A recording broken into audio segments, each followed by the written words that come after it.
That's awesome. We already admire you. Your favorite hockey memory, tons of people on NHL Network watch, and the fans of NHL Network love the World Juniors. So that hockey memory, that's where I want to start with you. The Thanks of a Grateful Nation. When you think back to that run, to the gold, what one memory stands out?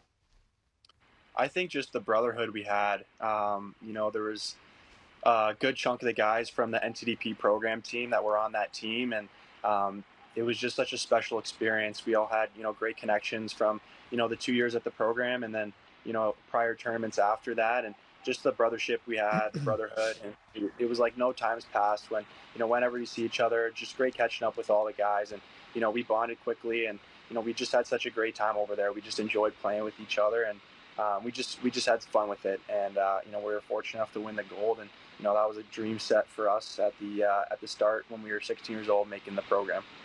Apologies up front from the law nerd, Cutter, but I got to go back even further. Like, how does Cutter Gauthier ever even end up on the U.S.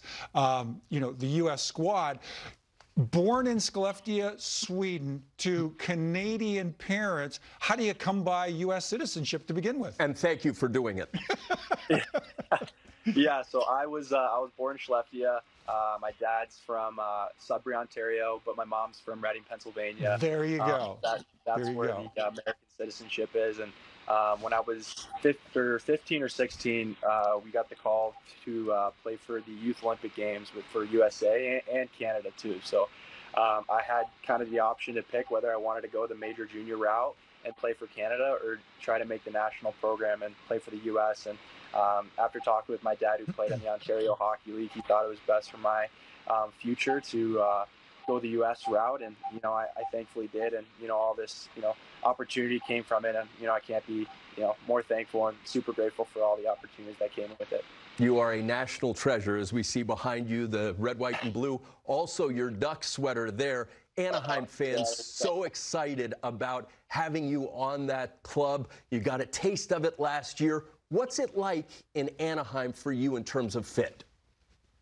Yeah, it's great. Ever since talking to the GM, Pat Verbeek there, he's been super welcoming since the trade happened. And, I was down there for 6 or 7 days at the end of the season and, building some relationships there with all the guys. And like I said, they all welcomed me with open arms and were super great having me there. And, they invited me out to a handful of dinners, and, I just had a great time. And, I got to know a handful of them. And, like I said, the one word that sticks out to me is just welcoming.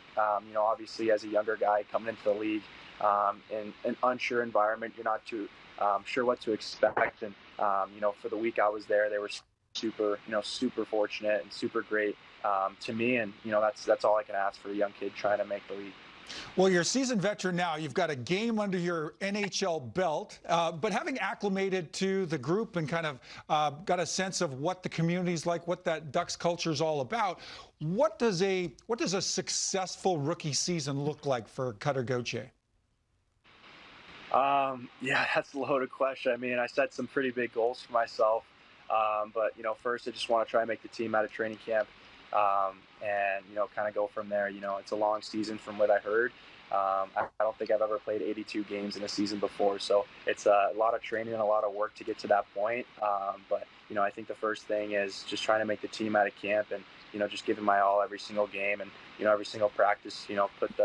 Put a smile on the coach's face and be fortunate enough to play all the games I can. You put a lot of smiles on the faces of BC Eagles fans. A Hobie Finalist, college hockey. What is that like to be a part of, especially as well as you did it? It was just such a surreal year. We had a super young group. We had 11 freshmen, 8 sophomores.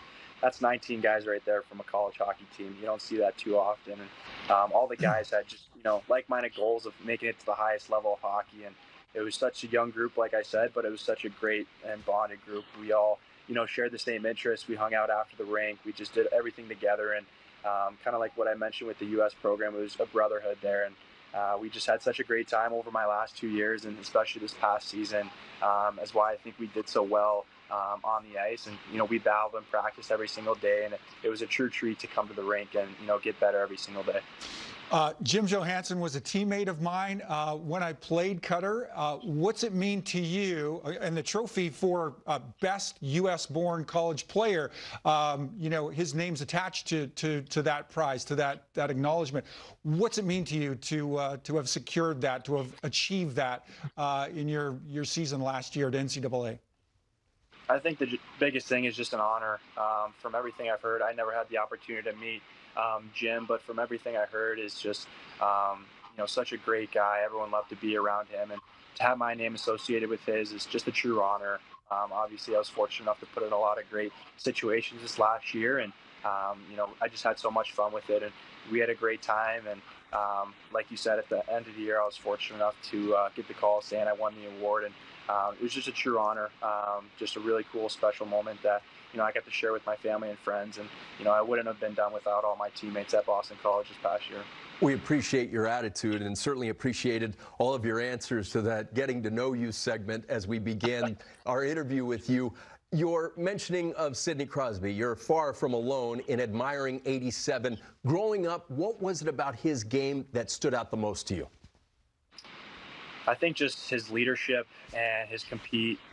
When I was a younger kid, I saw a video of him shooting pucks into a washing or dryer, and I did the same thing. So early mornings and late at night, my parents would hear banging in the washing room, and it was pretty funny. I just try to do whatever I can to kind of emulate my game after his, and it's pretty funny. Every single kid gets asked that question. It's always Sidney Crosby, and you know, it's a true testament to his character and how hard he's worked to get to where he is. And you know, obviously he's got a lot of, you know, young kids looking up to him to you know, hopefully become the next Sidney Crosby. But he's been, you know, definitely an idol of mine since I've been growing up, and a great person to look after. 87 is worthy of emulation. We love visiting with you. Enjoy the rest of your summer, and certainly Ducks fans are hoping to see a whole lot of you in the season to come. I appreciate that. Thank you, guys. Hope all is well. Our pleasure.